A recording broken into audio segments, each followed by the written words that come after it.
Boom, boom, boom, boom, boom, boom, boom, boom. Yes. Boom, boom, boom, boom, boom, boom, boom, boom, boom, boom. Boom, boom. Am I live yet? Let's see who's first.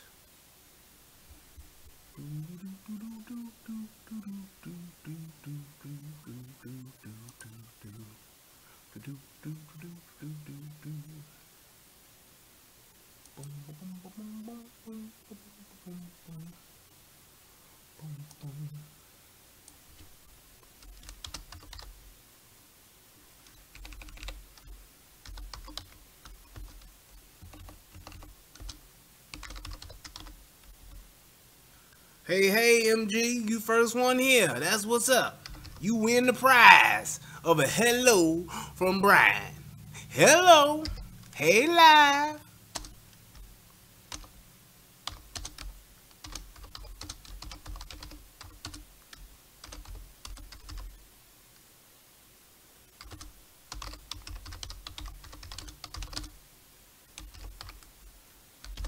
All right, there we go.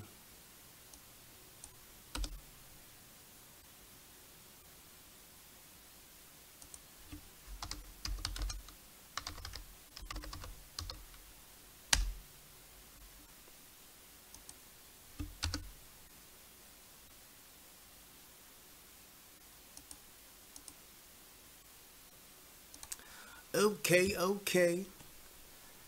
Watching Forensic Files. That sounds exciting. Yes. Alrighty. I got a girl who's always late every time we have a date, but I love her. I'm gonna ask her, is you is or is you ain't my baby? Or has my baby found somebody new? Is you still my baby? Or is my baby still my baby true? A woman is a creature that's always been strange. Just when you think she's made up her mind, she's gone and made a change. There we go. Alright, we good now. Is you is or is you ain't my baby? Or is my baby still my baby true? There we go. Alright, I got everything I need now. Or is my baby still my baby true? That there was Tom and Jerry, people. Yes, indeed. Is you is or is you ain't my baby? One of the classics. Yes. Alright, here we go. I think I got everything together. I want to do this real quick and send this over to this right now. I think that's going to work. Yes, it did. Sweet. Boom, bam. Yep. Alright. That's awesome. Perfect. Okay, good people. I think we are ready. Let's go here to edit. Yeah. I hope my leg don't break walking on the moon. Walking home from your house, walking on the moon. My feet can hardly touch the ground. That's what I need to sing. Walking on the moon. I hope my neck don't break. Walking on the moon. There we go. Alrighty, people. So, let me give some shout outs real quick. Shout out to First in the Room, MG, Michelle Glass, what's happening? Shout out to Mr. On Me, what up? Shout out to Athena's World, yes indeed, great evening to you as well. Shout out to Teresa, what's happening? What's going on? Alright, so I want to welcome y'all to the United Guns of America channel. I know we ain't got that many people here and it's late. It's a late night. You know what? I probably could try to stream this on the rehab, but I don't want to get beside myself and mess something up. I want to try to stay in my lane and don't do too much extra. Yes, I am feeling good. I'm about 94% back in good health and all that good stuff. I've been sipping tea. My wife been taking care of me like she should. She been keeping me good. My lovely wife. She been taking such good care of me like she always do, giving me just what I need and everything that I want. Yes. Yes indeed. So what I got here tonight is like I said, I wanted to do something for the UGOA, and what I wanted to cover tonight was some NRA stuff. So I've been watching the NRA and the whole gun control thing versus the gun rights thing. You got people that want to protect these gun rights, and you got people that want to control the guns, and it's just a huge battle. Everybody's going back and forth, and I think that the problem is you have a bunch of people who have an idea, and you have these people over here who have an idea. And I think that there's a breakdown with trying to find middle ground, because there is a lot of misinformation and there are a lot of people that are misinformed. And I think when you have those two things working, it's very hard to reason. It's very hard to make a conscious, reasonable decision. You can't get on one accord when one person has no information or one person has a different belief and they're not open-minded. When you're not thinking for yourself, when you're not putting things in a logical order and manner, it's very hard to be diplomatic. And you get into a thing of what you want and what you think everyone else should have. And when you get into that type of mentality, what you do is you alienate yourself. And you create this certain group of people here who want to take guns away, essentially. And everybody says, we're not trying to take guns away. But they don't realize that when you do things like messing around with or trying to get rid of or trying to modify things like the Second Amendment, it's a thread. And once you pull that thread, it's going to begin to unravel certain things. And then sometimes you can keep going. It'll begin to unravel multiple things, and things that you never thought that it would unravel, it will. Which is why the people that are on the far right of this thing, or the pro-gun people, don't want to mess with the rights at all, because they see what it could lead to. And I think that a lot of people who are just so focused on the mass shootings that have recently happened over the past maybe 3 years or so, or I would probably say maybe since Sandy Hook, it's probably been like really huge to try to do something about this. And I think those people that have been, just really involved in this thing, like since the Sandy Hook thing, and getting to where we're at right now when it comes to just protecting that Second Amendment right and not trying to infringe upon that right, they don't understand what that all entails. And they either don't understand it or they just flat out don't care. It doesn't matter to them. I want this. This is what I want. This is how I want to do it. We need to stop it, and this is the way to stop it. And at the end of the day, if you don't have a logical plan behind what it is that you're trying to curtail, if you don't have an issue that if you don't have a solid plan to resolve an issue, then you're going to have problems. You're going to have issues, and you're going to get into a situation that you're not going to be able to get yourself out of. So if you see, let's say for instance, if you see a group of people that are fighting, if you go and yell stop from a good distance away, that's one thing. However, if you walk into that crowd of people that are fighting and then you try to get in between them and push them away, that's something totally different, because now you're in the midst of it. And if somebody hits you, somebody knocks you out, or you wind up being the one killed, that's something that you never expected to happen. That's something you thought would never happen, but yet and still it did. And now you're in a situation where you're saying, well, damn, how did I be the one to get my butt kicked? How did I be the one to get hurt? And all I was doing was trying to stop this. And now look at what has happened to me.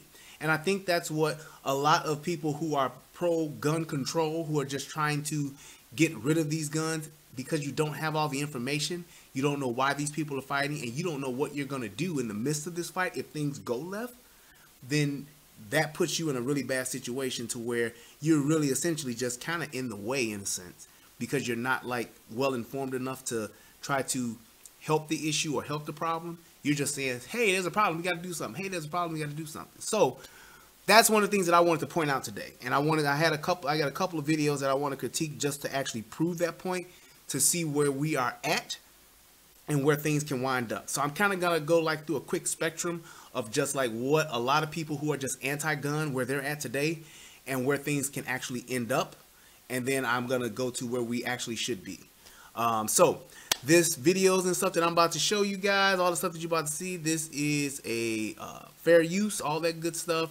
The FBI warning thing, fair use for using materials and content and videos that are used for critiquing purposes or educational purposes. That's what we're doing here. So fair use. That's exactly where we're at. Hey, I want to give a shout out to my cousin. What's up, Wes? How you doing, man? I love you, brother. All the way out there in Bucharest, somewhere over there, middle or in the Middle East, running things. I see you, cuz. I see you. All right, so here we go. It's a handful of us, and where the Lord said, well, there are 2 or 3 gathered in my name. Huh? Shout out to my God. Glory. That's where we at. So here we go. All right, let's crank this up. I know it's a little late, but hey, I wanted to get this out and get this taken care of. So first video I'm going to show you is just about where a lot of people are that are anti-gun. And these are the people that want to get rid of guns. These are the people that say, hey, we don't need to have these type of guns. We don't need these particular guns. We need to get rid of them.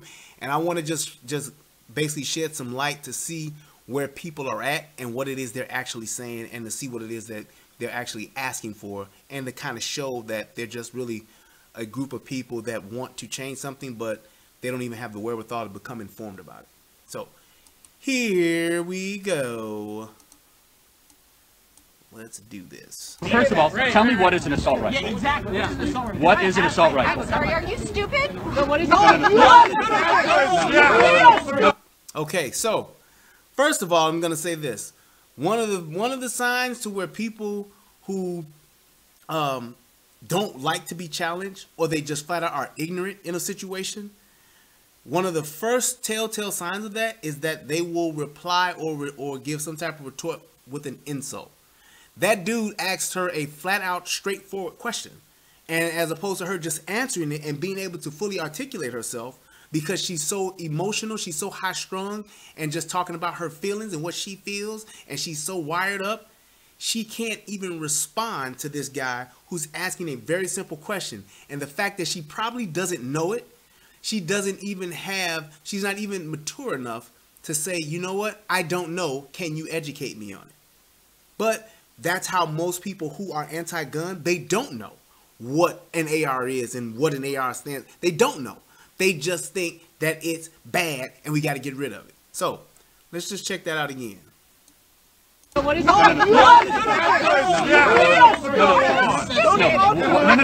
Stop, guys, please. What is an assault rifle? No, very specific. No, what is it? An assault rifle. No, what? No, I'm very curious. Stop, please, guys. What is an assault rifle? It's a military-grade weapon. So you do. Okay, so he had to ask her literally about 4 or 5 times to get any type of answer out of this. And the answer that she's going to give is going to be wrong. And he's going to prove that. And I want you to just listen to see what the other people that are around his face, even the people that are on their side. What up, Hunter Club? The people that are on the pro-gun side, they don't even have the wherewithal to say, you know what, let's let this dude speak, because this guy seems to be very, very well spoken. He seems to be able to say what it is that he means. He's in a position to where he's asking a straightforward question, trying to get some type of dialogue going. And a lot of people who are anti-gun, they think that pro-gun people are trying to attack you, and we're not. We're trying to get an understanding. And the only way you can get an understanding with somebody is to understand where they're at first, to see how far you need to go.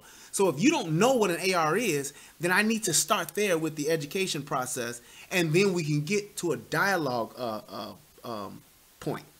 If you don't have any clue about that, how can I just explain to you and jump in halfway down the line of this thing expecting you to know this when you actually don't? which is why I think he asked that question. So let's check it out. Stop, please, guys. What is an assault rifle? Is a military-grade weapon. So you do realize that every member of the military has a pistol, so you call a pistol a military-grade weapon? No, actually, I'm not. I'm not talking about pistols. Then- In case no, your say ears it. are Like the Second Amendment wasn't talking about it. They're talking about Well, no, you say what? An AK what? Wait, you said... When a bullet, have you seen like what happens to the insides of a body? Well, no. The inside of a body when you get hit with an assault rifle? What? No, that's right. Okay, so the guy that was behind her, he said they weren't talking about assault rifles. They were talking about muskets. And at that point in time, he is correct. He is absolutely 100% correct that they were talking about muskets because that was the weapon of choice then. And at that particular time, the musket was the most sophisticated firearm available. Great point he made. Great point. And at the end of the day, that does nothing but solidify what it was they were talking about, because those founding fathers could have said, well, we're not going to say musket. We're just going to say knives, or we're just going to say a bayonet. We're not going to go as far as including the musket. No, they were intentionally speaking about the most sophisticated firearm that they had available at that time. And they knew this is the best that we got out here. This is what we're talking about. This is why they wrote that law that way. Because they knew that this thing called America would progress. And they knew that the gun would evolve and get better over time. And at the end of the day, what they wanted, and the reason why they spoke about it the way that they did, and the reason why they worded it the way that they did, so that it could stand the test of time. That's what people don't understand. You don't write a law just for today. You write laws to stand the test of time, which is why you put so much thought into it, and which is why you write it so carefully. So to try to say that those people who, the founding fathers who wrote the Bill of Rights, they didn't know about this, they didn't know what today was going to be like, that doesn't make any, it doesn't matter, because the point that they were making was for this law to not be infringed upon, which is why they put it in there. It is to never be infringed upon. That means you can't never touch this, because they knew even back then, the one thing that you can use to overturn a tyrannical government is going to be weapons. We don't want to ever take away weapons. So whether they're talking about muskets or whether they're talking about lasers, they meant just that. We want the weapons to always be available to the people. It doesn't matter what they're saying, which kind of weapons. They didn't specify that because they knew that, hey, 30 years, 40 years, 50 years from now, there's going to be something out here better. Just like now today. What the car is today, it wasn't 40 years ago. What the car will be 40 years from now, it's something that we have no clue, but we do know that it's going to be better. It's going to be more sophisticated. So when you're talking about those basic things like seat belts, a seat belt has withstood the test of time. No matter what car it was, whether it's a Ford Model T or whether it's a 2019 Bentayga, it don't matter. You still need a seat belt because it's one of the foundational pieces of an automobile. Now, could something develop like they had in, was that iRobot where they had the safety foam or something like that, or was that Demolition Man? It might have been both. I'm not sure. I don't remember. But when you have something like that, yes, it could possibly evolve away from the seatbelt, but the seatbelt was in place for how many years? 100 years or so? Because they wanted it to withstand the test of time. That's the same thing with firearms. They wanted that one thing that they knew the people could use to overthrow a government that could be tyrannical. They knew that it was that thing. That's why they didn't say everyone should always be able to have a bayonet. everyone should always be able to have a sword. Because they could have definitely said that back then.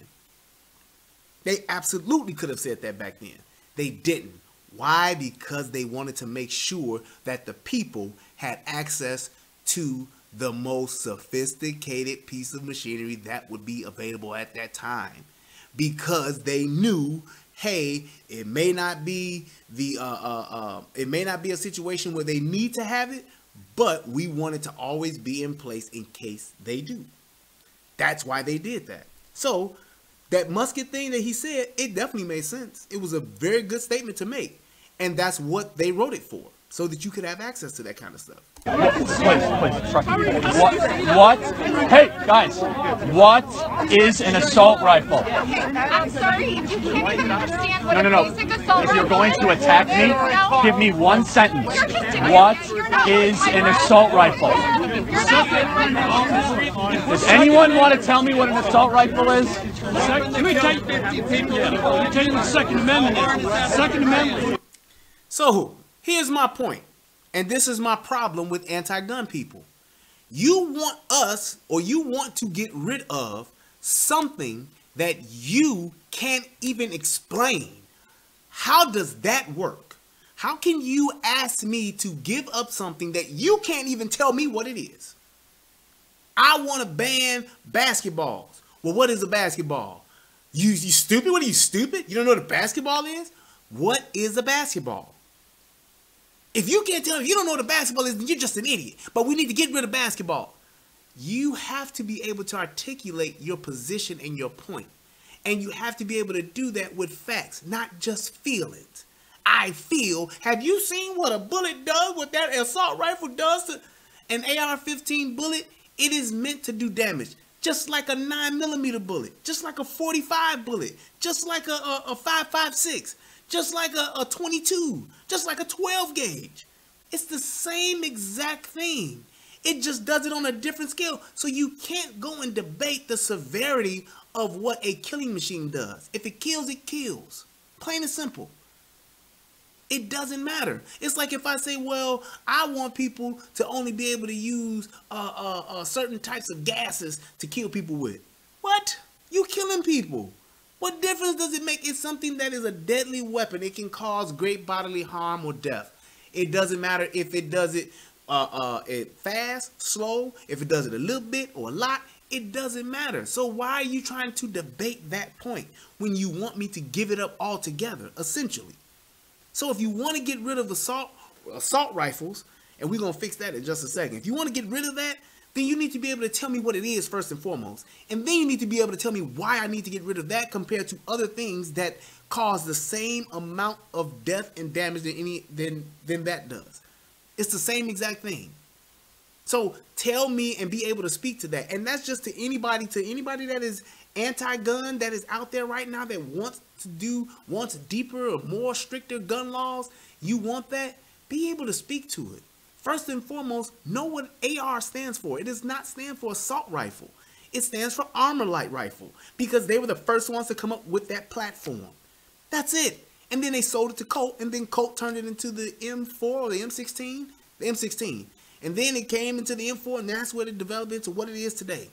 But it's not an assault rifle. The military uses it, and that's what they called it. If that's what they called it, that's not what it is. It's an AR, which means armor light rifle. That's what it means.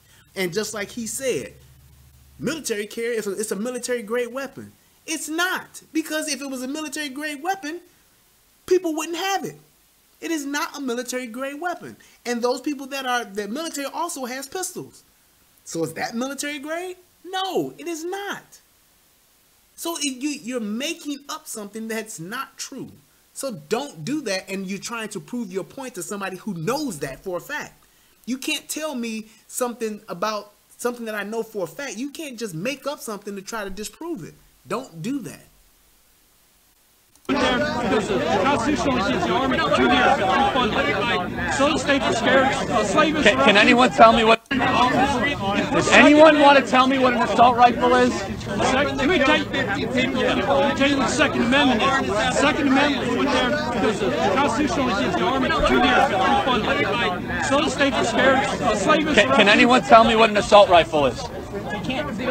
Because it's a made-up term by politicians trying to take our guns away. AR-15. Wait, hold on. What does AR stand for?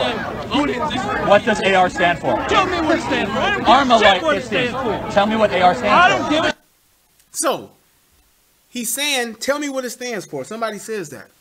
What does he say? I don't give a shit what it stands for. But yet and still, you're trying to reach some people that do give a shit about it. So why would you say something like that? Why? Because you're ignorant. Because you don't know. And you think that now this person is challenging your idea. He's challenging your thoughts. So you don't want to hear that. So what do? You act like a child. That's something that an immature, that a young teenager would do. Someone who is not mature would respond that way. I don't give a shit what it stands for. Why wouldn't you if I'm just sitting here? And this dude is sitting here trying to have a conversation. And he is simply asking direct questions, hoping that someone will give him a direct answer. And out of all of those people at that rally, not one of them had the wherewithal to stand up and step in and say, let me speak to this person, because he's being civil. He's not yelling. He's not screaming at this person. But that's what they are doing, because they are not informed. And when you're not informed, all you do is act irrational. shit what it stands for. I know what it is. Deadly weapon. A pistol's a deadly weapon. Should we get rid of that? Yeah, we should. Should we get rid of knives? Yeah, we should. And bats? We should get rid of you and Trump and everyone. And you too. And that is like, I don't understand why people today, it seems like our entire society has blamed everything that is wrong and everything that is not right with the world to a dude that has been in office for just a little bit over a year. Everything that's wrong in the world is Trump. Everything that's not right in the world is because of Trump. Is cancer, we got cancer clusters happening all, and it's Trump's fault. What? Now, is Trump a great presidential candidate? Nope, he sure wasn't. Is Trump a great president? Nope, he is not. At the end of the day, he is the president though. So what are you gonna do? And when you really think about it, to people that are your everyday common folk, you tell me how Trump being in office this past year has affected your life personally. Tell me that. Show me where Trump is making an impact on your life personally every day. And you can put it in the comments, you can put it on Facebook, you can put it everywhere you want to. But you have to realize that Trump ain't the root of all your problems. And to those of you who voted for Obama like myself, I did both times. I drank the Obama Kool-Aid. I did not and will not, I wouldn't accept when people were saying everything that was wrong with the country then was Obama's fault. And it wasn't. It was not. So you can't do that. It's like when you want fair treatment, when you want to be you want to have equal treatment, you want to have justice, then you have to demonstrate what it is that you expect. And making everything Trump's fault, making everything Trump's problem, and all this shit that we got going on that's wrong in the world today is because of Trump. You're an idiot if you say that. You're an idiot if you think that. Because there has to be more to this entire body of government. The House of Representatives, the state senators, the state representatives, all of these people have to be doing something. And it can't just all be Trump. Trump ain't the one that's deciding if you get a playground, or if you get your streets paved, or if you get street lights put on your block. He's not deciding if you get this extra money sent to your school so you can have books. He's not deciding that if you get this extra grant so that you can have enough money, so that you can have enough staff to run and support your schools. He's not deciding that. That's your local government. And we always want to put everything that's wrong on the president. Even those people that didn't like Obama, they put it all on Obama. What? Ain't no jobs. It's Obama's fault. How the hell is that? So you have to be responsible with your words and with your actions, and the things that you say, make them actually make sense, people. Because when you don't, you look like an idiot. Just like this guy. You're too. That's like something. Get rid of you too. So, If you want to get rid of him. You see what I'm saying? Let me just wait, hold on. What does AR stand for? What does AR stand for? Tell me what it stands for. I don't give a Armalite shit what it stands for. Tell me what AR stands for. I don't give a shit what it stands for. I know what it is. Deadly weapon. A pistol's a deadly weapon. Should we get rid of that? Yeah, we should. Should we get rid of knives? Yeah, we should. And bats? We should get rid of you and Trump and everyone. And you too. And you too. That's like something. Get rid of you too. So, If you want to get rid of him. Trump is an unstoppable penis. Yep. That's what we're dealing with. And at the end of the day, I'm not one to say that, hey, you can't feel that way. But if that's your position and if that's how you feel, then I froze. Oh, shit. Now, hold on now. Let me make sure that something ain't right. Let me make sure it's right. Let's see here.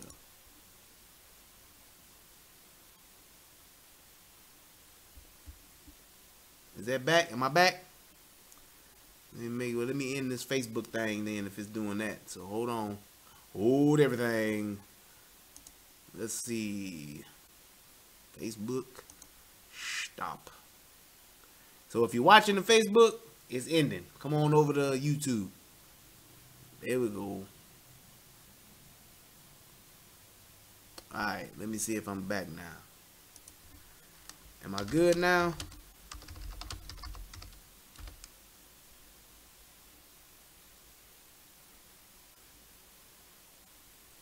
I hope so. All right, I'm gonna keep going either way. So, getting back to what I was saying, that's pretty much what I'm saying. If you're gonna have that type of position, then you can't expect anybody to respect your opinions, your ideas, or to even want to hear what it is that you have to say. You just can't. All that you can expect is to have an enemy. Either those people are going to instantly like what you're saying and agree with you, and be a foolish person just like you are being, or they're going to just be your enemy and be against what you're saying. And at the end of the day, that guy and that other lady probably had some ideas or some points they could have made, but because of how they carried themselves, they didn't. They couldn't. So what's next is hypocrisy. this here. They themselves know is basically that they have talking learned about from the NRA. What about black on black crime? And I'm gonna go through this. This is fair use, of course, as well. And this was just appalling to me. And I wanted to make some points about this because this is a person of color speaking the way that she's speaking, and I think that it was very reckless. So what about black on black crime? What about what's happening in Chicago? What about what's happening in Baltimore? Well, what about it? There are thousands of grieving black mothers in Chicago every weekend, and you don't see town halls for them, do you? Every time we talk about gun violence in this country, we hear the same racist dog whistles that try to blame America's fascination with guns on black and brown communities. If you actually cared about Chicago and Baltimore, you would have been there for our communities from day one, and not just when it's politically expedient for you to mention us. You would have been at the town halls and the marches we've been hosting in our own communities to stop gun violence without you. If the NRA truly cared about black and brown communities, they would have stood up for Philando Castile. Okay, so here's why what she's saying is reckless. You are basically expecting the NRA, which is the National Rifle Association, who has pretty much had the agenda of maintaining and preserving the Second Amendment rights, which is just the right to bear arms. You are trying to hold them responsible, and here's where the responsibility part is. You're trying to hold them responsible for gun violence in Baltimore, Chicago, black on black crime, gun violence across the country, mass shootings, all of the active shooters and stuff like that. How is that the NRA's responsibility? Now, you want to hold somebody responsible for that, then why don't you hold the people that are committing the mass shootings responsible?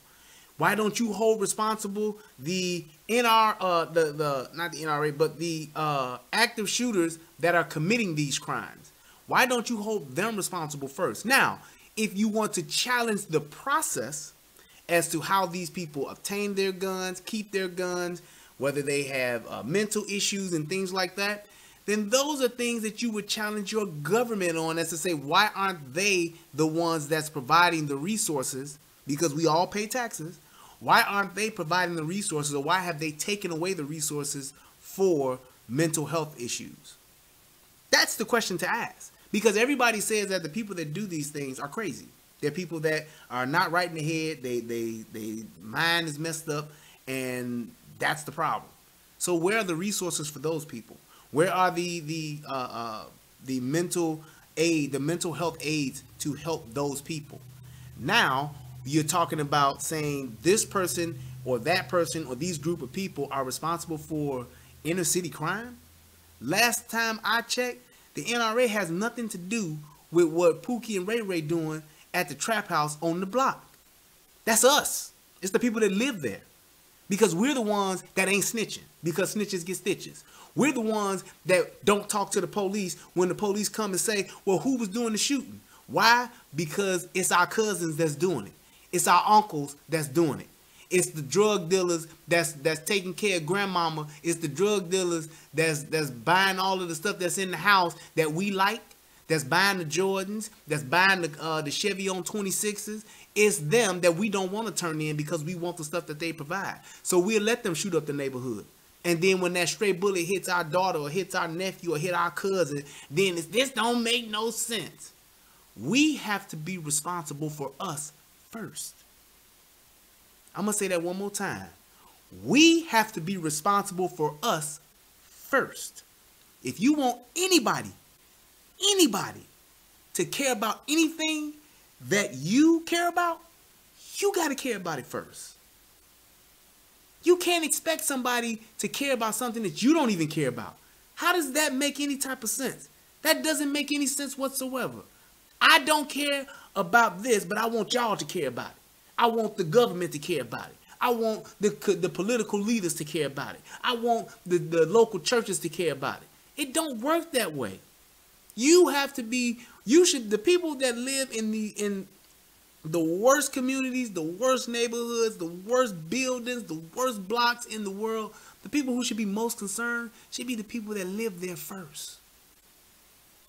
That's who should be there. When's the last protest you saw where you had a bunch of people outside saying, we done called the police 84 times on this drug house that's across the street and the police ain't did nothing?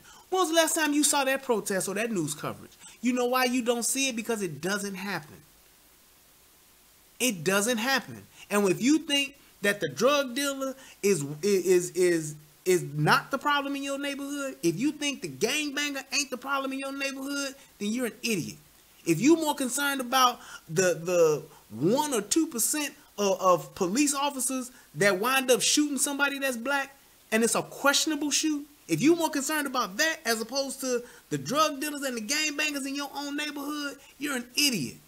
And all you're doing is wanting attention for something that is never going to be resolved as long as you keep thinking that way. Drugs and gangs breed violence. Plain and simple. That's a fact. If you get drugs, if you get gangs, you're going to have violence. It's not going to stop. So if you want to stop the violence in your neighborhood, the first 2 steps is going to be gangs and drugs. Plain and simple. It's just that simple. You have to stop those 2 things first. Then you can go to your local politicians. Then you can hold them accountable. But you can't just pick the NRA. The NRA don't give a goddamn about the south side of Chicago. Shout out to the Wild Hunters. 12 Dukes all day. They don't give a damn about them. Why? Because they're this small. But the people who live in the south, on the south side of Chicago, the people that live in the Hundreds, the people that's off the 9, the people that stand on the Deuce, the people that stand on the Trey, those are the people that should be the most concerned about it. But you're not, because you don't want to take a stand against your nephews. You don't want to take a stand against your sons. You don't want to take a stand against your cousins. You don't want to take a stand against your uncles. And because you don't, they're the ones that hold your neighborhood hostage.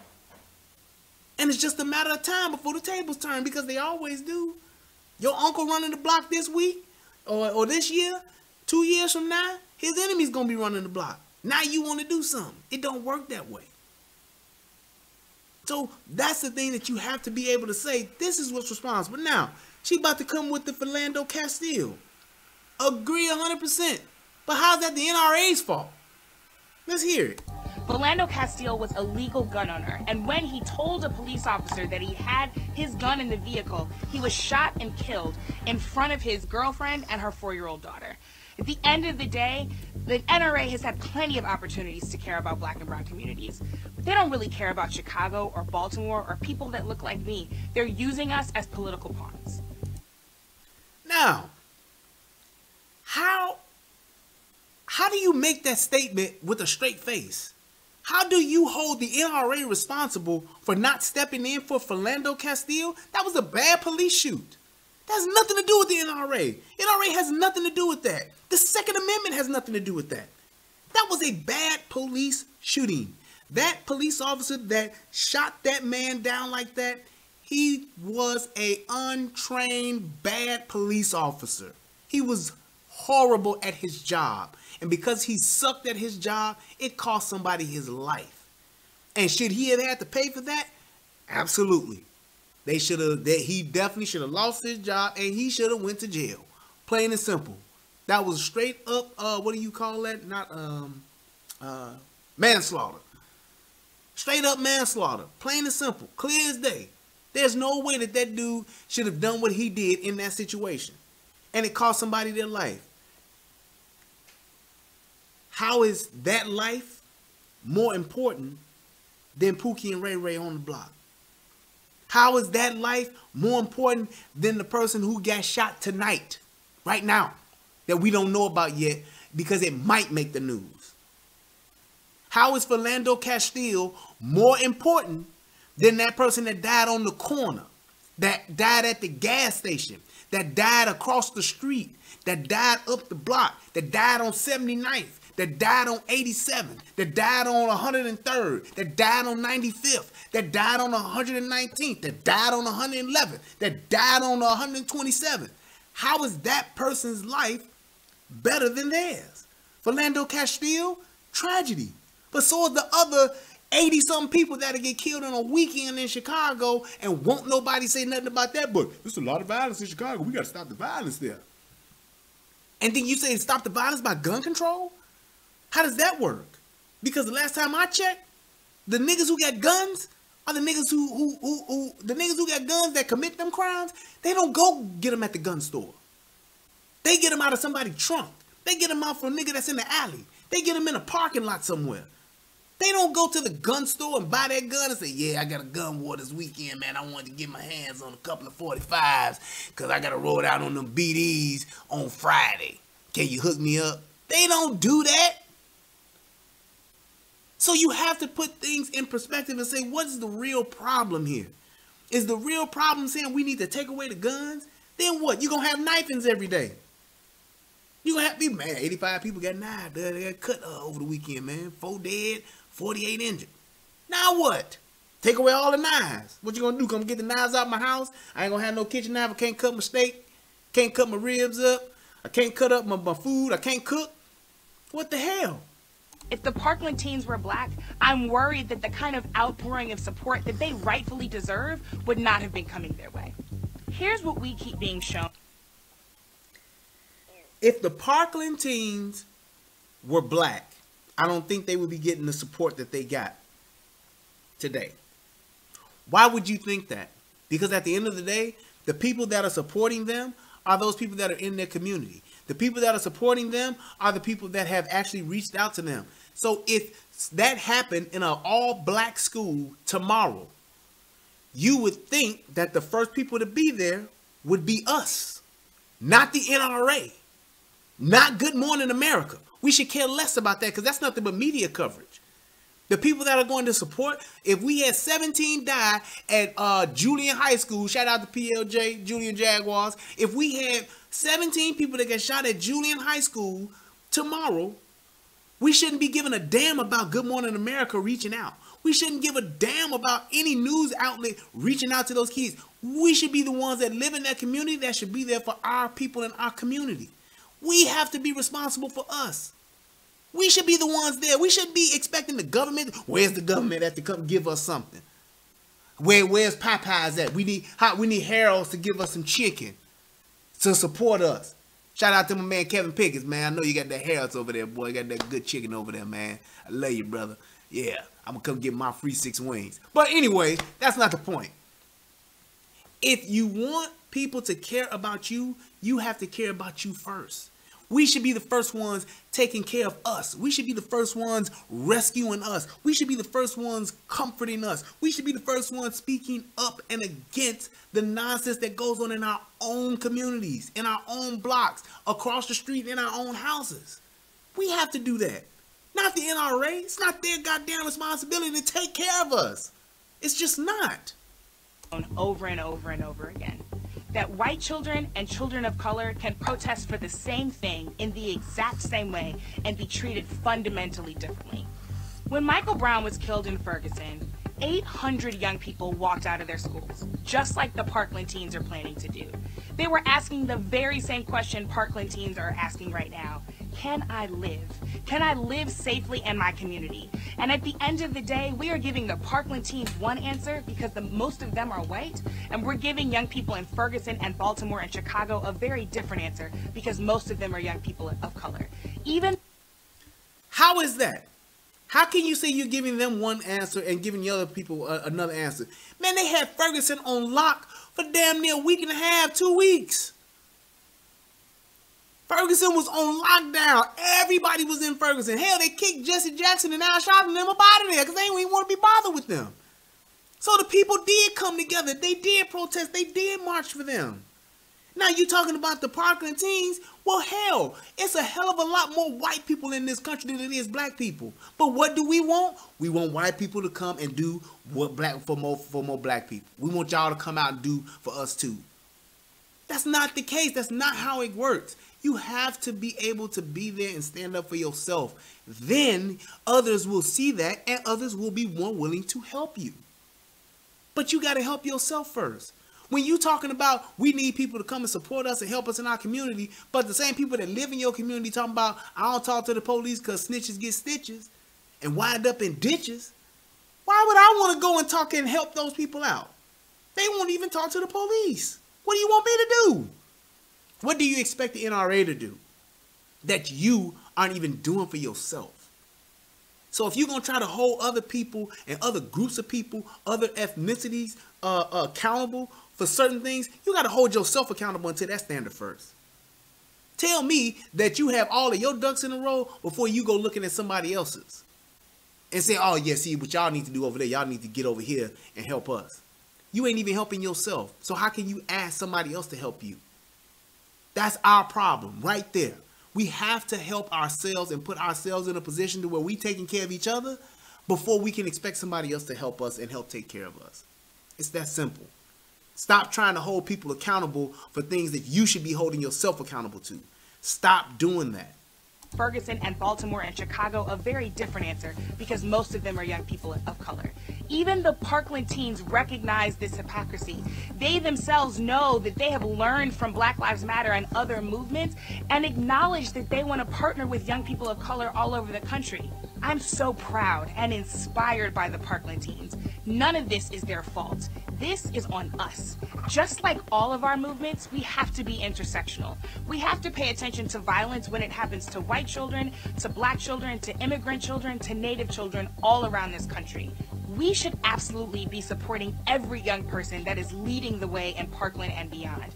They deserve our support, our acknowledgement, our recognition, and our love because they are inspiring me and so many people across the country. Now let me explain something to my young people out here. To the young people of the world that want to bring about change, to the young people of the world that want a better future for themselves and for those that come after them, let me tell y'all something to do. Stop having movements. Stop having protests. Stop doing marches. Stop taking to the streets. Stop getting on TV. Stop getting on social media talking about no justice, no peace. Stop making these ugly ass handwritten signs. And you know what you need to start doing? Start learning the law. Start learning policies. Start becoming lawyers. Start becoming politicians. You can get involved in your local politicians' doings and just everyday actions. You have every right to do that. Get involved in politics. Get involved in lawmaking. And get involved in policy making, because that is what changes things. Talking about you starting a movement and you getting on TV and you chanting and walking around with your signs and walking the streets, it's nothing but attention. All it's going to do is what a lot of people say, it's going to bring about awareness. So people say, oh, so that's what they're talking about. Okay, let me turn the game back on.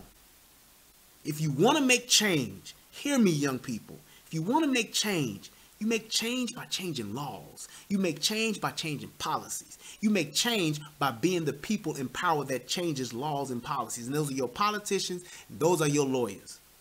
That's what makes this world work. That's what brings change about in this world. You have to be in a position to where you can change a law to make change in a society. Society don't change because we feel it's wrong. We feel it's right. We feel it should be this way. That ain't how it changes. When you talking about and those of you that are thinking, well, Martin Luther King and all of those people, when you talk about Martin Luther King, when you talk about Malcolm X, when you talk about SCLC, when you talk about NAACP, when you talk about SNCC and all them other people, when you talk about all of them, they had one thing in common. They had the law on their side. And the problem was at that time, the people weren't abiding by the law. The law was in place to say, separate but equal. The law was in place to say Brown versus Board of Education. The law was already there. It was established already. Now we need you to abide by the law, so we can get the National Guard to come and bus our kids into the school and to escort our children to the school. Why? Because it's the law. And all you people can stand outside and chant with your signs and talk about all this nonsense if you want to, but it's the law. They had the law on their side. There were lawyers that were a part of the movement for Malcolm X. I mean, not Malcolm X, but for Martin Luther King. There were lawyers involved for NAACP. There were lawyers involved for SCLC. There were lawyers involved for SNCC. There were lawyers involved with that kind of stuff. That's why they were able to bring about change. That's why they were able to change it. Because there were laws involved. There were lawyers involved. And all they had to do was to get the law changed and then get the law enforced. It's that simple, people. So all you young people, don't just put on t-shirts and take to the streets with your megaphones talking shit, essentially. Because that's all you're literally doing. If you want to change the world you live in, change it by changing the laws, change it by changing the policies, and change it by becoming the people who vote in laws and policies. Those are your politicians. And those people that live in those communities, stop voting for people because they cool or because they just in a pool pit. Start voting for people that are going to serve your agenda, that are going to get your agenda items together. Come together as a community, come together as a neighborhood and say, these are the things that we want to have done and addressed in our community. These are the top 5 things that are most important to us. And we're going to vote somebody in who's going to get that done. Not what they want done. We don't want somebody that's just going to be slick talking and smooth jiving and all that cool nickel shit. Yeah, nickel slick shit. And then they get us, yeah, we sound good. We look good. But ain't nothing changing in your neighborhood. Oh, it just take time. We working on it. When they just getting their pockets lined so they can get that fat pension and they can go ahead and get vested and ain't got to worry about working no more. Because it's the politicians that get free health care. It's the politicians that only got to serve, what is it, like 2 terms or something like that, and then they vest it and they get a pension. Not us. So you need to make sure that the people that you have in place taking advantage of those benefits, you need to make sure that they serving your agenda because you voting for them. And if you're not voting, you can't say nothing in the first place. So I wanted you to check this out real quick. This is only like 2 minutes. But this is leading into another point that I'm about to make. So just check this out. Well, this week, Bank of America announced it will no longer lend money to companies that manufacture what it calls assault weapons for civilian use. That move comes in the wake of Citigroup's announcement it won't work with retailers unless they bar gun sales to people under 21. News accounts describe these as victories for gun control, and they are. But they're not victories for America. even if you hate guns and you hate gun owners, even if you want to repeal the Second Amendment entirely, you should not be celebrating this development. You should be worried. It is a threat to you and the country, and here's why. Bank of America is the second largest American bank by assets. A lot of nice people work there. It's huge. It holds more than 10% of all bank deposits in America. The company is big enough that if it aligned with other companies and took direction from progressive groups, as it is in this case, it could make sweeping changes to America without even a single vote being cast. This is a change. It used to be that political activists lobbied lawmakers in Congress when they wanted something changed. They gave money, those donations were recorded, the rest of us could see it happen. That's happening less and less. Now, they lobby big companies, and the lobbying is done in secret. There's no transparency at all. You might not even know it's happening, and yet it can affect your life immensely, as much as any federal law. Today, it's gun makers. You might be celebrating that. But what if tomorrow it's someone you agree with, or anyone who holds ideas that our leaders find threatening? Pro-life, are you? Opposed to immigration? Suspicious of Wall Street? Corporate America isn't comfortable with those views. So suddenly, I don't know, you can't get a car loan or a mortgage or fill in the blank. A version of this is actually already happening in China on a very large scale. Citizens there are rated on the basis of their obedience to the prevailing orthodoxy. Those who disagree are punished in the marketplace. This is significant because our corporate elites love China. It's a model for them. There's no messy democracy to contend with, and people get rich. In China, corporate power is the same as political power. Ideologues and companies work together, and ordinary people obey because they have no choice. Suddenly, America is moving in that direction. It's ominous. Bank of America ought to stick to banking. It does a good job at that, and it's safer for everybody when they stay in their lane. Now, two things about that. Number one, you want to keep it to where, and this has been one of the anti-gun people's main agenda things. No one under 18 should be able to get, or you should be 21 and under, should not be able to purchase an AR-15. I would be okay with that, and I would agree with that, except for this one small caveat. So I can be 18 years old, and I can't get an AR-15. However, I can go die for this country. Now, if you can find a resolution to make that make sense to me, to where I can go die for this country, I can go die for the very same freedoms that you all are able to enjoy every single day. I can go put my life on the line and die for that, but I can't purchase a firearm that I would very well be trained on how to use at 18 years old. So it's okay to train them and be able to use one at 18 when you're going to kill other people. If you're going to be a soldier in other places, that's okay. But being here, nah, I can't do that. You can't have it. You can't have it here. Why? Why? Why can't I have it, but I can go die for this same thing? I can go die for this country, but I can't own a firearm? Are you kidding me? These are the things that people don't think about. These are the things that we ask people to do and ask people to give up these certain type of rights, but you telling me that you can go die for this? I can go die for you, but I can't buy this gun. Can't go buy it. No, you might know. You can't go do that. But you can sure enough go enlist in the Army, go enlist in the Marines, go enlist in the Navy. You can sure enough go and lay your life down for us, though. Yeah, go ahead and do that.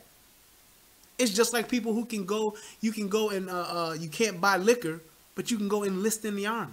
I can go lose my life. I can stop existing, but I can't buy a drink. Now, if you want to raise that age limit up, by all means. Can't enlist in the Army until you're 21. How about that? Don't want to do that, do you? Can't go and you want to go and buy yourself a drink? Can't do that till you're 21. Oh, okay. But I can go die. Nope.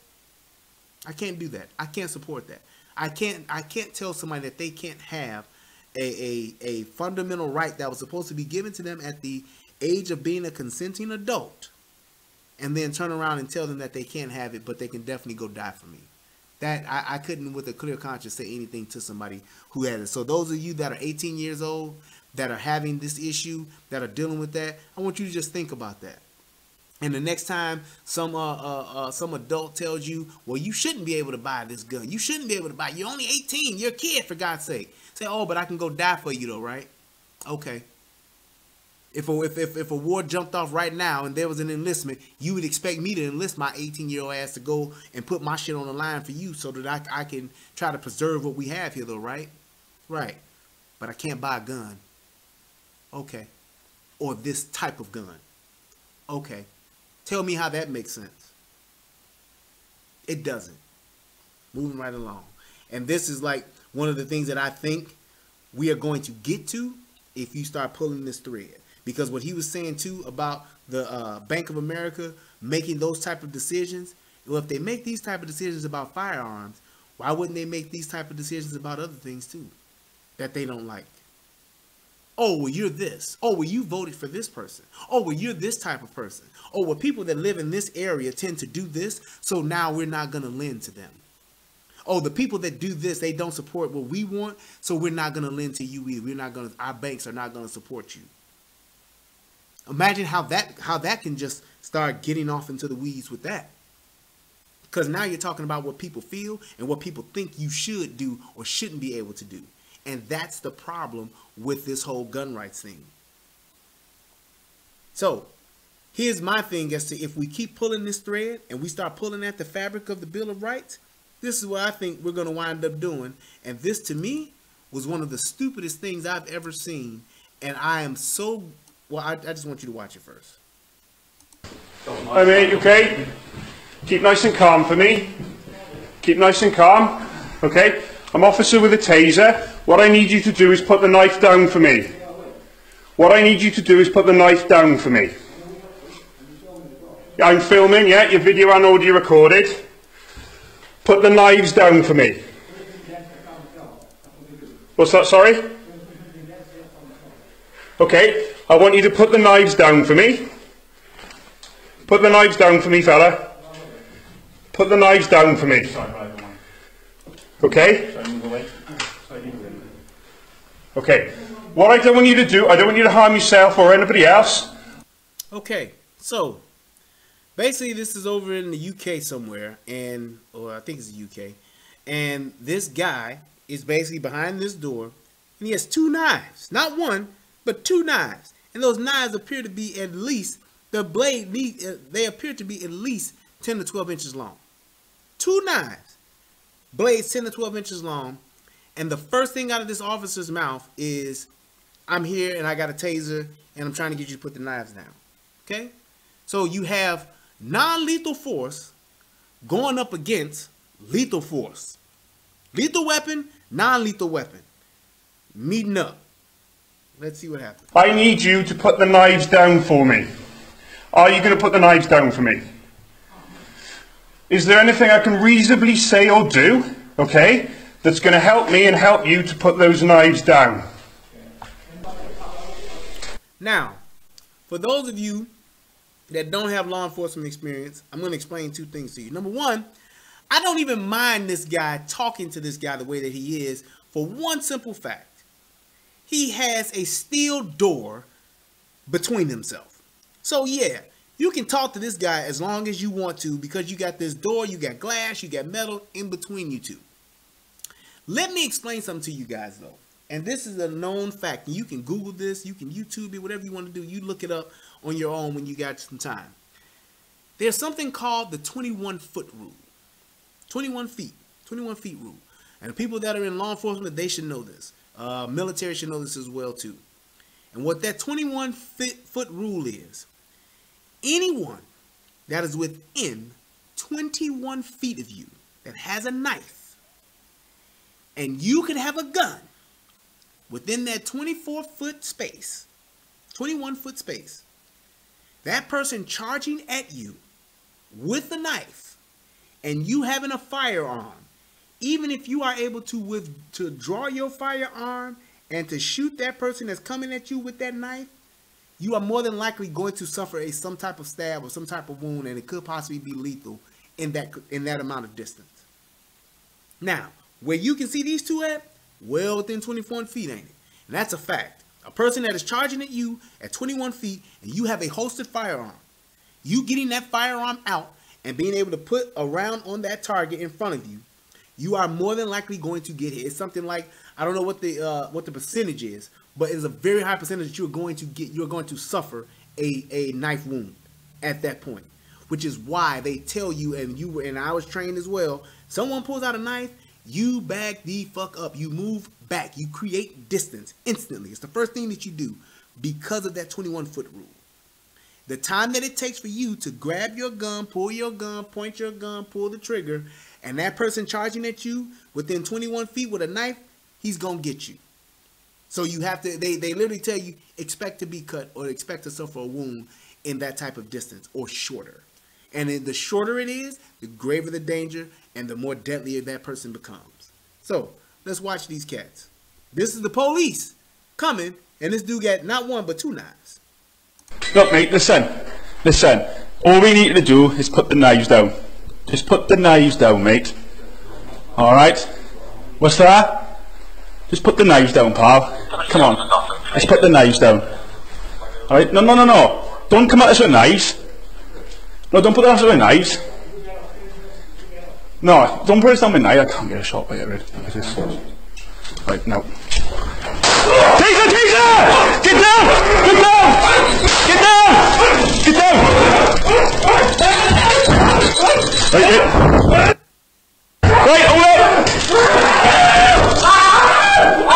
Now, you can clearly see in those first few moments of that taser being dispatched, no effect on him. And that's a fact. That a taser, you don't know if it's going to have an effect on that person. And this guy here, he could either been hopped up on drugs, or he could have just been one of those rare people to where that taser doesn't affect him. Now, here's where these stupid ass cops got extremely lucky, was that this guy was not proficient with a knife at all, or he just did not have the intent to try. Well, he had the intent because you saw him get this going. He got that going, the two-hand thing in the midsection. He got that going. He got at least 4 of them in. And with a 10, 12-inch blade, how many of those do you think somebody could suffer before they die? And you could talk about he needs pepper spray in a hole that whole room is messed up. Right, okay, you could have did that, but the fact of the matter is, with what these guys are faced with and what they actually went to try to do, there's no way in hell they should have done that. Because that definitely put them at risk of somebody losing their life. If that guy that first attacked him would have suffered a knife wound to the femoral artery or to a jugular or to one of those or maybe an internal joint, he would have been gone. There is no coming. You know, like if you get your femoral artery severed, the chances of you living are probably slim to none. That's a goner move. That's a, hey, I'm not coming home tonight move. So it's like you got people that are putting those type of things in risking those type of things. And it's like, why would you have somebody to do that? Because you believe that knives are bad. You believe that it's the knives that's causing these problems, and that's why people are dying, because the guns are the problem. Because at the end of the day, if they would have had a gun, it wouldn't have been a thing of them trying to figure that out once that guy would have got in there. It would have been like, put the knives down, bang, bang, knives are down. And that's exactly how it should be, because if you're in a position where you're trying to cause somebody else bodily harm, and you could possibly cause an officer who is trying to uphold the law, you can cause them bodily harm or death to where they don't get to go home. That's not cool, man. And not to say that that's what they should have did, but they should have had that option. And they clearly didn't. That dude was literally like explaining and talking to him like he was trying to reason with somebody who's possibly crazy. How do you do that?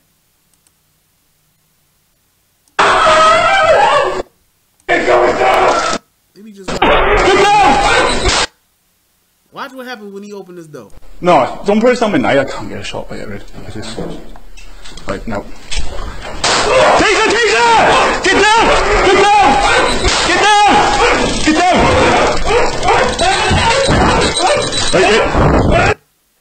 Right, hold up!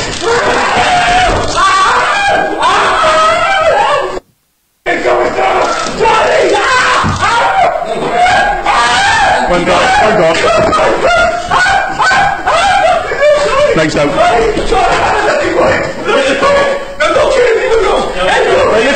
Listen. All right. So, would it be safe to say that knives need to be banned? Because if he wouldn't have had those knives, this wouldn't have never happened. If he wouldn't have had those knives, he could have never put those officers' lives in danger. You see how it gets out of hand, how it gets to a point to where it's not even making sense anymore, to where you're trying to say, well, we're going to take this away, or we're going to take that away. Because the fact that they don't have as many guns over there, and somebody could even argue and say, well, if he had a gun, he could have shot them. Yes, he could have. He could have shot himself too. I would rather him do that than to shoot some innocent guy who got 2 kids at home and a wife.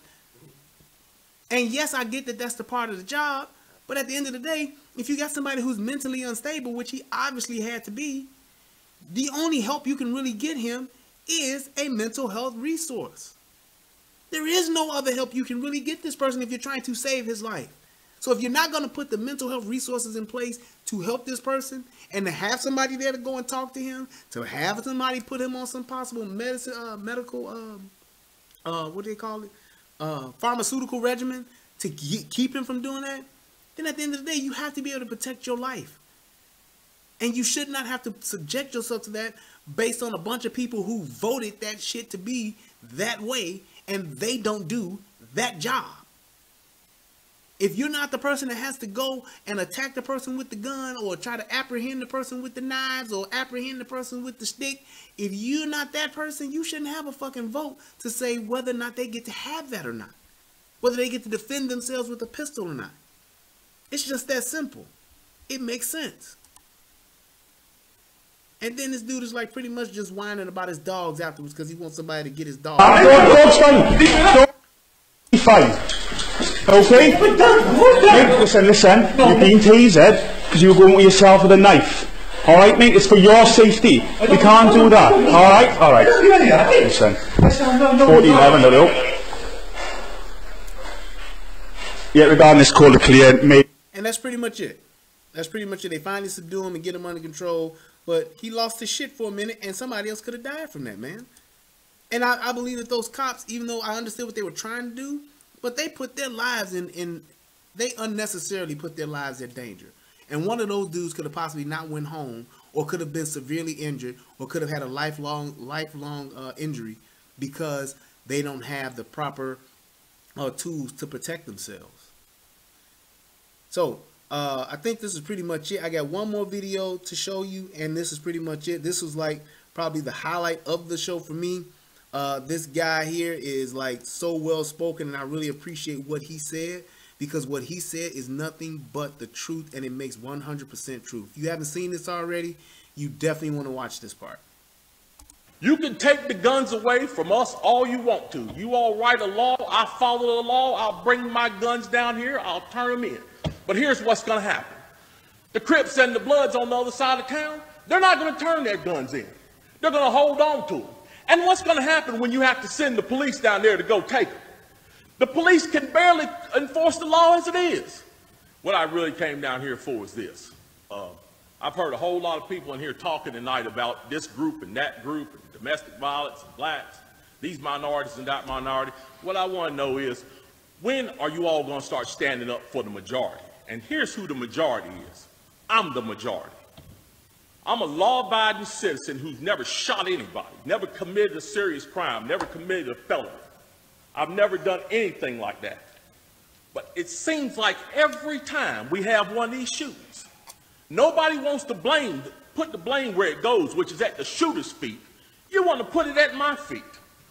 You want to turn around and restrict my right, constitutional right that's spelled out in black and white. You want to restrict my right to buy a firearm and protect myself from some of the very people you're talking about in here tonight.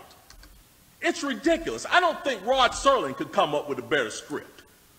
It does not make any sense. The law-abiding citizens of this community and many communities around this country, we're the first ones taxed and the last ones considered and the first ones punished when things like this happens, because our rights are the ones that are being taken away. That's the reason why I came down here today. Gun show or no gun show, NRA or no NRA. I'm here to stand up for the law-abiding citizens of this community, because I'm going to tell you that what's going to happen. You can take the guns away from us all you want to. You all write a law, I follow the law, I'll bring my guns down here, I'll turn them in. But here's what's going to happen. The Crips and the Bloods on the other side of town, they're not going to turn their guns in. They're going to hold on to them. And what's going to happen when you have to send the police down there to go take them? The police can barely enforce the law as it is. As what I see, we demonize the police, criminalize and vilify the police, and we make the criminals into victims. And we're talking about restricting guns? How are you going to do that? How are you going to do that when the police department's already hamstrung? You're not going to be able to go down here and take these guns from these criminals. So the criminals are going to hold on to their guns. They're still going to have them. They're still going to break in my house, and they're still going to shoot me with them. And guess who's going to be the one that suffers? It's going to be me. Well, I'm here to tell you tonight, it is not going to happen without a fight. And when I say fight, I don't mean shots fired. I don't mean fist thrown. I mean, I'm going to come down here to this city council and raise hell just like these loonies from the left do until you listen to the majority of the people in this city. And I am the majority. The majority of the people in this city are law-abiding, and they follow the law, and they want their constitutional right to be able to bear arms. They want to be able to go to the gun show and buy a hunting rifle or a sport rifle. There are no military-grade weapons sold at the gun show. An AR-15 is not a military-grade weapon. Anybody who would go into combat with an AR-15 is a fool. It's a semi-automatic 22 rifle. You'd be killed in 15 minutes in combat with that thing. So we need to dispel all these myths, and we need to drop all this division that we got going on here. Because the bottom line is, when that Second Amendment was written, whether the framers liked it or not, they wrote it for everybody. And I am everybody. And the law-abiding citizens of this city are everybody. And we want our rights, and we want to keep our rights. And by God, we're going to keep them, come hell or high water. Boom! He summed it up. Couldn't have said it better myself. And my whole point with him is this. Number one, he's very well spoken. He knew exactly what he wanted to say. He said it very well. And the point that he made about saying we have these people doing these illegal things, and the first people that we want to penalize are the law-abiding citizens, are the people that actually go by the rules. You want to take away my guns. You want to restrict my guns. You want to change the way I get guns because you're trying to stop a criminal who gets guns a different way in the first place. Why are you going to make the majority of us suffer because this one, this two, these handful, these 5 or these 10 don't follow the rules and the law? Why do you want to make everyone else, the majority of the people, suffer because there's a small portion of people that aren't doing it the right way? At the end of the day, that in itself, until somebody can explain that to me, I have nothing else to say that can even compare to what an anti-gun person will say. They have nothing that they can say that can change that until they can answer that question. Because you making everybody else, because this isn't something that's happening every day. Like when you're talking about the violence in the inner cities, when you're talking about the violence that occurs, and mind you, it's a fact that the violence that occurs in these inner cities, the ones that have the highest violence, are the ones with the strictest gun laws already. So you're telling me that if you make the gun laws even stricter than what they are in those states, if you make them in all of the states across the board, you mean to tell me that why wouldn't the crime continue to trend upward like it's already doing in those states that have stricter gun laws?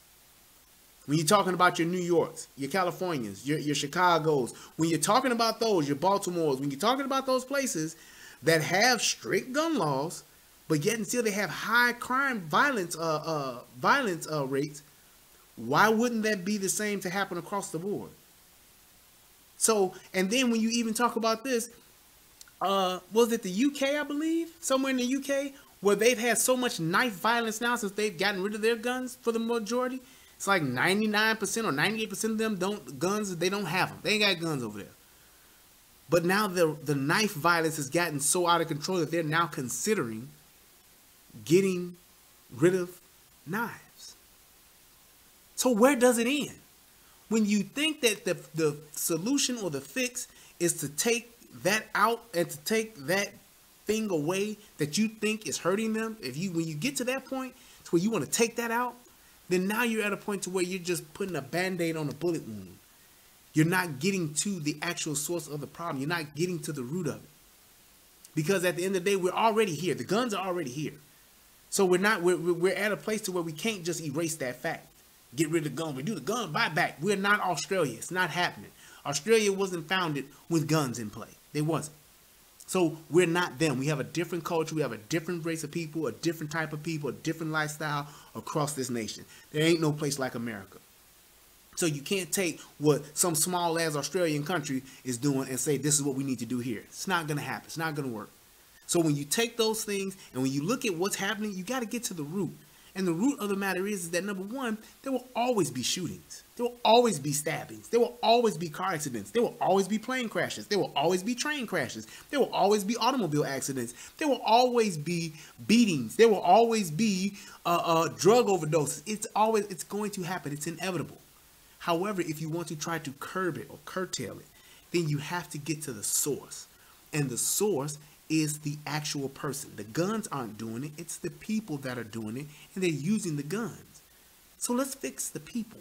Let's get to these people and get to their minds and get them some type of mental health resources so that they can actually stop wanting to do what it is that they do. It's just my 2 cents. I hope that this helps the fight for our Second Amendment rights and maintain it. I hope this inspires somebody else to want to speak out and speak up for the pro-gun people, for the law-abiding people, the people that, like having their firearms, like being able to use their firearms, like being able to purchase and to own firearms. I hope that this inspires it. And I hope that this maybe triggers something with the people that are anti-gun to at least want to have a logical and a reasonable conversation to begin a dialogue to make things better. Because I'm not naive enough to say that the gun laws and the way that we have our gun culture can't get better, but I damn sure don't think it can get better just by taking them away. Don't think that. I don't think that. You don't punish, you shouldn't punish your child without, first and foremost, being an example, laying down expectations, helping them meet those expectations, being an example for them to meet those expectations. And then when you do punish them, you don't make it permanent. It's just that simple. You just don't do that. So I hope that everybody can, I'll post that link again, no problem. Let me see, I got it right here. Boom. That's the link to that guy's on Facebook. I actually saw it. I'm following him now too, because I just like the way he spoke. He did a great job. Mark Keith Robinson is his name, and he did a really good job. And I mean, he seems to be just an average dude, man, that's just passionate about what it is that he does, and is passionate about gun rights. So this was awesome. I want to say thank you to the faithful few that came and checked me out tonight. Oh, actually, that checked me out tonight and was a part of the show. Thank you guys so much. Let me read these donations. Let me do that right now. I want to give a shout out to, let me make sure I can say this person's name. This was the other day. Sounded like, all right, cool. Yeah, I want to give a shout out to Nathaniel Linwood. What up, Brian? It's been a while. Good to hear you speak again and keep up the good work. I didn't appreciate you making fun of how my voice sounded. I seen you on the chat saying I sounded like I was asleep or high. It's all good though. Hey, Nate, man. I was just saying it, man. It's all good, brother. It was all in fun and love, man. You did sound like you was asleep or high. I'm just saying. Also, too, I wanted to give a shout out to Latrice Johnson. Thank you for your donation. Hi, Brian. I haven't been able to catch your shows, but I am still a fan. I appreciate that. Hey, at least you're showing up and showing out when you can. Thank you so much. Also, want to give a shout out to Tanisha Finley. Hey, the other half of the Morning Soto. Hey, Brian, I hope all is well with you, my brother. All is well with me. Thank you. I hope all is well with you and your family. I know that you guys got settled back in. I'm so thankful for that. And I hope that that everything is okay and things are getting better for you as well. And hope to see you soon on the Morning Soto if we can get that back up and going. Look forward to it. And also, oh yeah, and can I say this person's name? Yes, okay.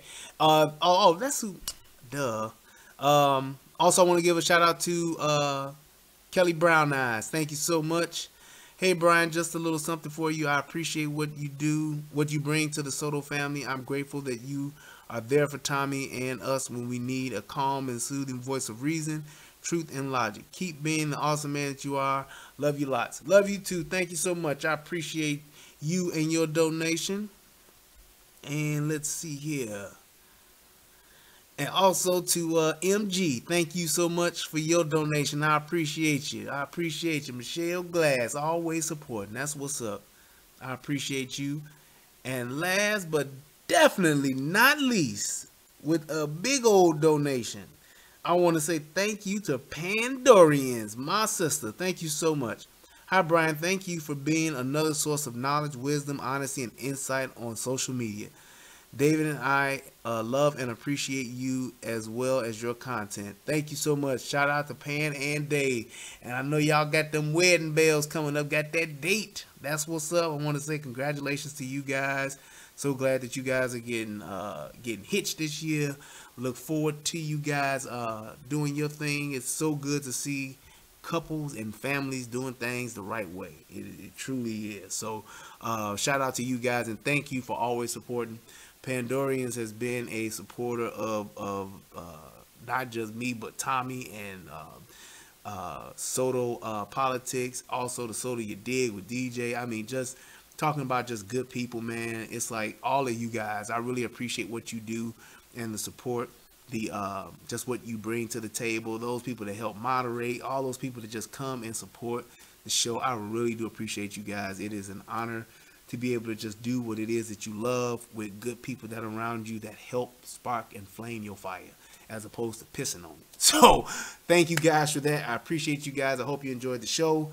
I don't even know how long this show ran, but I hope it wasn't too long. Maybe about an hour and a half or so, which was good. I wanted to try to keep it short, but I definitely want to get this out here. I think I may do one tomorrow. Not sure, but if not tomorrow, then probably Saturday. So yeah, I think I'm gonna do some relationship stuff on Saturday. So I just wanted to make sure that I keep doing content on here. I hope that y'all are checking out my gun videos that I'm doing gun reviews. Almost finished with those. I got a couple more of those to do over the weekend as well. So just keep staying tuned, keep sharing, keep subscribing. We got like a little bit over 100 subs now, so that's what's up. I think we had 160 actually. Let me check and see what my subs at. I think it's at 160. Not sure, but either way, it's definitely been a great ride. I've enjoyed doing this this gun channel. It definitely is a good outlet for me. I like it. It's fun. I can, you know, have just that particular content that I want to talk about. It's there for me to talk about it. I don't have to because it was kind of hard doing it on the relationship rehab channel because I like gun stuff too. I am a gun guy, so it was definitely hard for me to just try to fit that in, but it's like having this has just been awesome. It's been an awesome platform to have so that I can do those type of things that I want to do, talk about stuff like this and keep it like really focused. I got 140 subs, 141 subscribers. There we go. Yeah, so you guys just keep on sharing the content, keep taking a look at it, hit that like, click that like, and man, till next time, people, thank you, peace.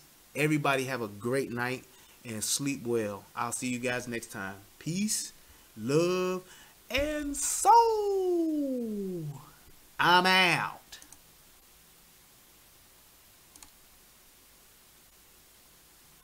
And oh, I clicked the wrong thing. I didn't click the wrong one. Oh wait, hold on. Let me put this whatchamacallit in the little link here.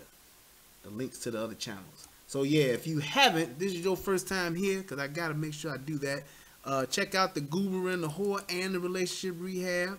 There go those channels right there. You can click on that on the replay of the game. You can see that, and that should be it now. I'm really gone this time. Peace, and I'm out. Oh, remember, it's better to have it and not need it than to need it and not have it. I'm Brian Redmond. This is United Guns of America YouTube channel. Peace, and I'm out.